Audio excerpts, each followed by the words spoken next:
اعوذ باللہ من الشیطان الرجیم بسم اللہ الرحمن الرحیم۔ سورہ حامیم سجدہ کی چند آیتیں پڑھ رہا ہوں، آیت نمبر 50 سے لے کر آیت نمبر 54 تک۔ وَإِذَا أَنْعَمْنَا عَلَى الْإِنسَانِ أَعْرَضَ وَنَأَىٰ بِجَانِبِهِ، اور جب ہم انسان پر فضل کرتے ہیں تو وہ اعراض کرتا ہے اور اپنی کروٹ پھیر لیتا ہے۔ وَإِذَا مَسَّهُ الشَّرُّ فَذُو دُعَاءٍ عَرِيضٍ، اور جب اس کو تکلیف پہنچتی ہے تو لمبی لمبی دعائیں کرنے والا بن جاتا ہے۔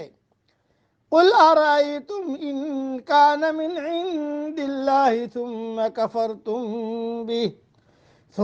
كَفَرْتُمْ بِهِ مَنْ أَضَلُّ مِمَّنْ هُوَ فِي شِقَاقٍ بَعِيدٍ۔ کہہ دیجئے کہ بتاؤ، اگر یہ قرآن اللہ کی طرف سے آیا ہو پھر تم نے اس کا انکار کیا تو اس شخص سے زیادہ گمراہ اور کون ہوگا جو مخالفت میں بہت دور چلا جائے۔ سَنُرِيهِمْ آيَاتِنَا فِي الْآفَاقِ وَفِي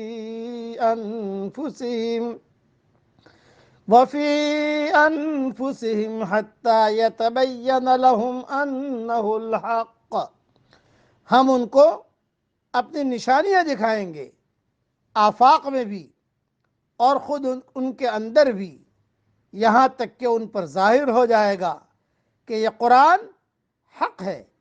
اولم یکف بربک انہ علی کل شیء شہید، کیا یہ بات کافی نہیں کہ آپ کا رب ہر چیز کا گواہ ہے۔ الا انہم فی مریۃ من لقاء ربہم، سن لو یہ لوگ اپنے رب کی ملاقات میں شک رکھتے ہیں۔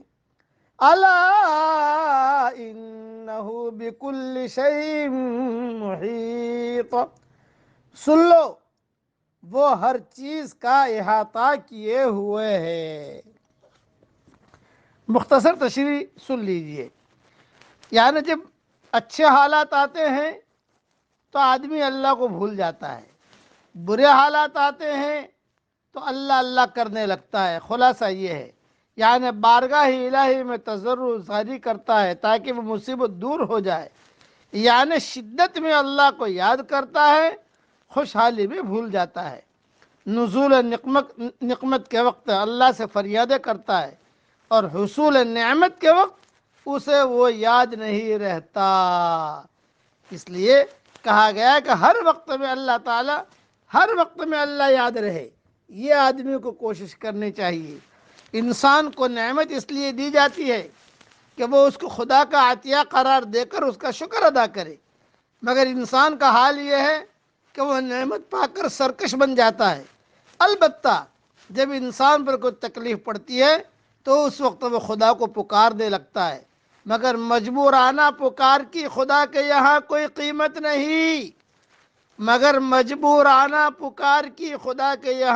قیمت نہیں، انسان کی خوبی یہ ہے کہ وہ نعمت کے وقت بھی خدا کے آگے جھکے اور تکلیف کے وقت بھی اللہ کے آگے جھکے۔ انسان کی یہی نفسیات ہے جو اس کو حق کے انکار پر آمادہ کرتی ہے۔ حق کسی کو مجبور نہیں کرتا، وہ اختیارانہ جھکاؤ کا طالب ہوتا ہے۔ چنانچہ جن لوگوں کے اندر اختیارانہ جھکاؤ کا مادہ نہیں ہوتا وہ ایسے حق کو نظر انداز کر دیتے ہیں جس کے نظر انداز کر دینے سے بظاہر ان کے اوپر کوئی آفت ٹوٹ پڑنے والی نہ ہو۔ اس لیے اللہ تعالیٰ کو ہر حال میں یاد رکھنا چاہیے۔ سرہ درہ یاد رکھنا، یہ دو جملے یاد رکھنا، سرہ اور درہ، یعنی خوشحالی میں بھی اللہ کو یاد رکھو، نامناسب حال آئے تو بھی اللہ کو یاد رکھو۔ بیماری آ گئی، اے اللہ اے اللہ اے اللہ اے اللہ، جب بیماری چلی گئی اب جو ہے اللہ کو بھول گیا، یہ نہیں، اللہ کو یہ پسند نہیں ہے۔ اللہ تعالیٰ ہر حال میں ہمیں اس کے احکامات کا پورا کرنے والا بنائے اور اللہ تعالیٰ ہمیں سنتوں پر چلنے کی توفیق عطا فرمائے۔ آمین۔